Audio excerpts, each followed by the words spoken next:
ساروں کا مقصد اور حضور کے سارے آپ خطبات سن لیں، ایک ہی پیغام تھا کہ اس کے نتیجے میں ہم نے ایک تو اپنے اخلاص اور وفا میں ترقی کرنی ہے، دوسرا یہ کہ خدا کے نام کو بلند کرنے کے لیے ہم نے پہلے سے بڑھ کے قربانی دینی ہے، اور ان چیزوں سے پیچھے نہیں ہٹنا بلکہ ہم نے اور آگے بڑھنا ہے۔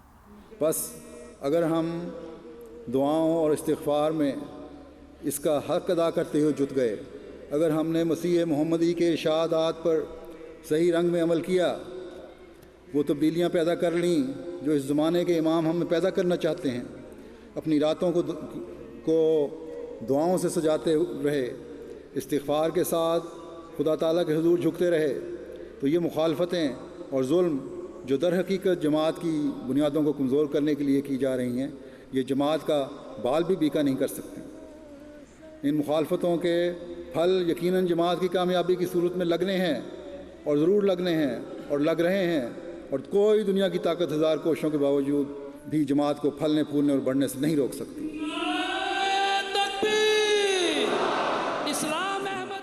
کیوں شہیدان امت کا ہے کم نظر، رائے گاں کب گیا تھا کہ اب جائے گا، ہر شہادت تیرے دیکھتے دیکھتے پھول پھل جائے گی، پھول پھل لائے گی۔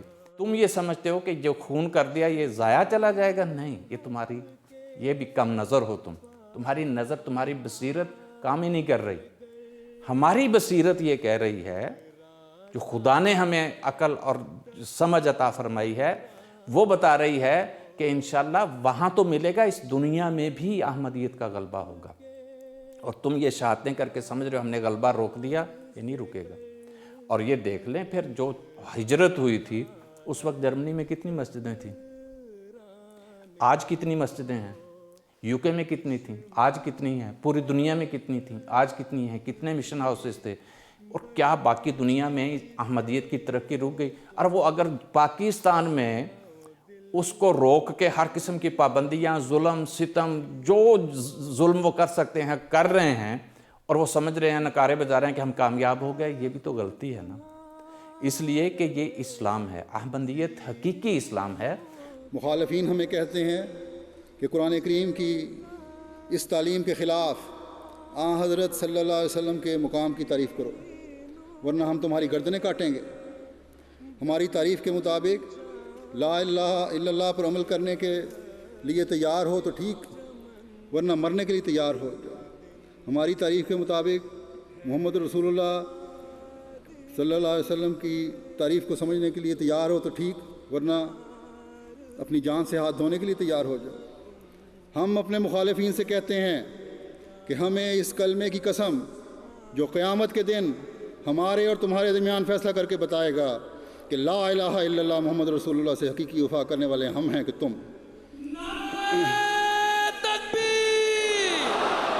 اسلام احمدیت، حضرت خاتم الانبیاء۔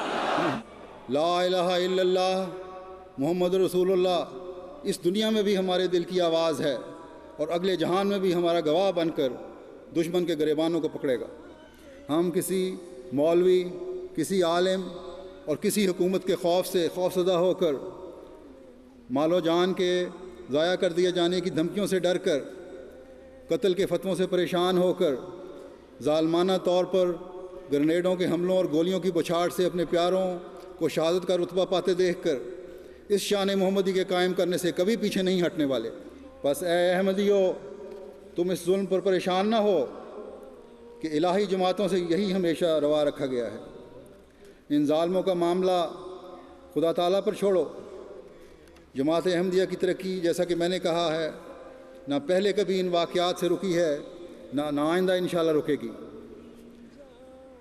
ظالموں کو اللہ تعالیٰ پکڑے گا اور ضرور پکڑے گا۔ ہمارا کام خدا تعالیٰ کے حضور جھکنا ہے اور اس کی رحمت کو جذب کرنا ہے۔ اسلام احمدیت، حضرت خاتم الانبیاء، شہیدان احمدیت، شہیدان لاہور، جماعت احمدیہ عالمگیر۔ اے اللہ، تو ہم کمزوروں کو باوجود ہماری تمام تر کمزوریوں کے ہر آن اپنے مسیح اور آن حضرت صلی اللہ علیہ وسلم کے عاشق صادق سے کیے گئے وعدوں کے پورا ہونے کے نظارے دکھاتا چلا جا۔ ہماری کمزوریوں سے صرف نظر فرما، ہمارے گناہوں کو معاف فرما، ہمیں اپنی رحمت کی آغوش میں لے لے۔ کبھی کوئی ابتلا، کوئی امتحان ہمارے ایمانوں میں کمزوری پیدا کرنے کا باعث نہ بنے۔ ہمارے ایمانوں میں پہلے سے بڑھ کر مضبوطی عطا فرما، ہماری پردہ پوشی فرما، مخالفین اور منافقین کی ہر شر سے ہمیں بچا، مخالفین پر ہمیں فتح و کامیابی عطا فرما۔ ربنا افرغ علینا صبرا وثبت اقدامنا وانصرنا علی القوم الکافرین۔ تم میرے یار کو آنے دو